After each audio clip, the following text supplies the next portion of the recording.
کوہ بکوہ نمی رسد ولے آدم و آدم نمی رسد، یعنی پہاڑ پہاڑ سے نہیں مل سکتا مگر آدمی آدمی سے مل سکتا ہے۔ مجھ سے دوست پوچھتے ہیں کہ کیسے معلوم ہو کہ ہم صحیح سمت میں جا رہے ہیں، تو یاد رکھیے رحمت للعالمین سرکار دو عالم صلی اللہ علیہ وآلہ وسلم و اصحابہ وسلم کی سمت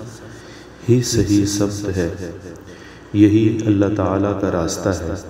اور یہی صراط مستقیم ہے۔ جب آپ کو خالق کی طرف سے دی گئی یہ زندگی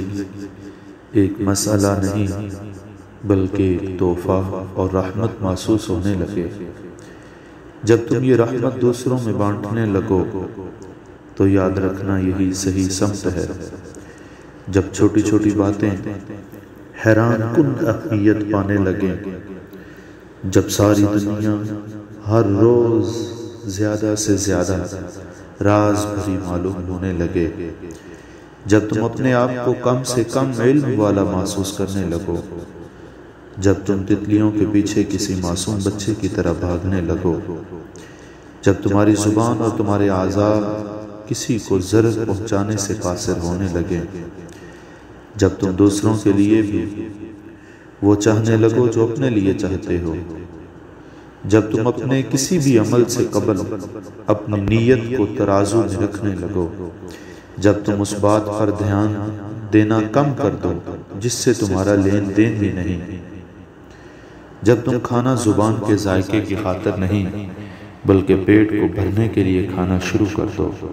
جب تم بوڑھوں کی عزت کرنا شروع کر دو، جب یتیموں کے سر پر ہاتھ رکھنے سے تم اپنے آپ کو مکمل محسوس کرنے لگو، جب تمہاری آنکھیں حیا کا تعارف بننے لگیں، جب تم دوسروں کے لیے خیر کی دعائیں مانگنے لگو، جب تمہارے دل سے فخر اور غرور رخصت ہونے لگ جائیں، جب تم لوگوں کی پیٹھ پیچھے باتیں کرنا ترک کر دو، جب تم دوسرے کی مدد یوں کرنے لگو کہ تمہارے دوسرے ہاتھ کو بھی اس کا علم نہ ہونے پائے، جب تم اصل امارت مال و دولت کو نہیں بلکہ اصل امارت دل کے اطمینان کو سمجھنے لگو، جب تم طاقت کے ہوتے ہوئے معاف کرنے لگو، جب غصہ تمہیں اپنی کمزوری نظر آنے لگے، جب تم لوگوں کو ان کے مرتبہ کے مطابق عزت دینے لگو، جب تم موت کو اکثر یاد کرنے لگو، جب تم خدائے محمد کی یوں پرستش کرنے لگو کہ وہ تمہیں ہر لمحہ دیکھ رہا ہے اور ہر لمحہ تمہارے قریب ہے، تو یاد رکھنا کہ تم صحیح سمت پر ہو، یہی صحیح راستہ ہے، یہی صحیح سمت ہے۔